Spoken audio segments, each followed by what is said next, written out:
जय भीम जय शिवराय मित्रांनो. आज आला तर आपल्या घरी बिल्डर मला दाख चौकात मिळालं चाल. मग भेटला समोर शिवम म्हणता मला घे ब्लॉकमध्ये. तिकडून विशालने गेला बाय बाय. आम्ही निघालो दोघं जण चौकात जाडी. हव्या मला सांगत असला काम नाही होत पण कांड नक्की होते, कारण की बिल्डर असला तर बिल्डरचा काही विषयच नाही भाऊ. बिल्डर चांगला अनुभव आहे. समोर आला भेटले मला होते, त्याला घेऊन घेतलं गाडीवर. हरिमन काका मी राहिला ना, त्याला घेऊन घेतलं ब्लॉकमध्ये. आम्ही निघालो सगळं चौकात जाडी. चौकात आल्याला भाऊ आमच्या काम नाही होत पण कांड नक्की होते. भाऊ आले ते डायरेक्ट गाडी घेऊन अंगावर मॅटला वाचलो आपण.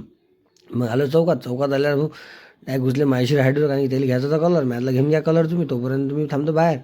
मग मॅटला चला आपण अंदर जाऊन. भाऊ हे बिल्डर तर खतरनाक आहे. मॅटला तुमच्यापेक्षा खतरनाक आहे. पण घ्या बिल्डर याची बॉडी किती खतरनाक आहे.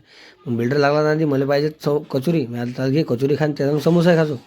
त्याला दिली एक कचोरी. त्या तो म्हणे मी नाही खात, तू खाऊ लाग. म्हटलं चला मी एक ओढून टाकतो. मी घेतली कचोरी एक. मग राहिला बिल्डरनं भाऊ त्याला काही एवढी सबर नव्हती की भाऊ देतील म्हणून. तो जाग्यावर उभा राहिला. त्यानं घेतली कचोरी. मॅटला त्याला वळा हे रपारप. बिल्डरनं कचोरी केली खलास.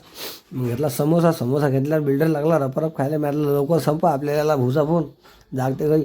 भाऊ रस्त्यात भेटले. भाऊनं गाडी घेऊन घेतली. भाऊ आम्ही दोघं निघालो पैदल. मॅटला हवे आज आपल्याला काढणी झालं पण करम झाला चांगलाच. पैदल यायला लागलं. मी पोचलो ना भाऊ घरी.